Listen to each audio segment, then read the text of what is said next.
ਦੋਸਤੋ Shamar Joseph West Indies cricket team ਦਾ ਇੱਕ ਬੋਲਰ ਵਾ ਜਿਨੇ ਆਸਟ੍ਰੇਲੀਆ ਦੇ ਵਿੱਚ ਜਾ ਕੇ ਆਸਟ੍ਰੇਲੀਆ ਦੇ ਖਿਡਾਰੀਆਂ ਨੂੰ ਕਾफ़ी ज़्यादा ਪਰੇਸ਼ਾਨ ਕਰਤਾ। ਸ਼ਮਾਰ ਜੋਸਫ ਨੇ ਕਾफ़ी ਉਮਦਾ ਬੋਲਿੰਗ ਕੀਤੀ ਜਿਹਦੀ ਵਜ੍ਹਾ ਤੋਂ ਆਸਟ੍ਰੇਲੀਆ ਦੀ ਕ੍ਰਿਕਟ ਟੀਮ ਆਪਣਾ ਦੂਸਰਾ ਟੈਸਟ ਮੈਚ ਹਾਰ ਗਈ।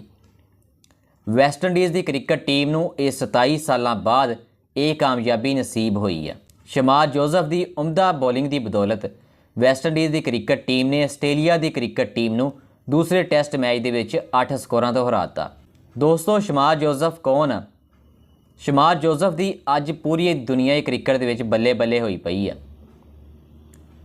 AB ਡਿਵੀਲੀਅਰ ਜਨੂਬੀ ਅਫਰੀਕਾ ਦਾ ਬੈਟਸਮੈਨ ਉਹਨੇ ਇਹ ਗੱਲ ਕੀਤੀ ਆ ਕਿ ਜਦੋਂ ਮੈਂ ਸ਼ਮਾਰ ਜੋਸਫ ਦਾ ਬੈਕਗਰਾਉਂਡ ਦੇ ਬਾਰੇ ਮੈਨੂੰ ਪਤਾ ਲੱਗਾ ਤੇ ਮੈਂ ਕਾफ़ी ज़्यादा हैरान हो गया कि एक इन्ने निचले घराने तो तल्लक रखने वाला नौजवान खिलाड़ी इन्नी उम्दा परफॉर्मेंस देंदा पिया वा।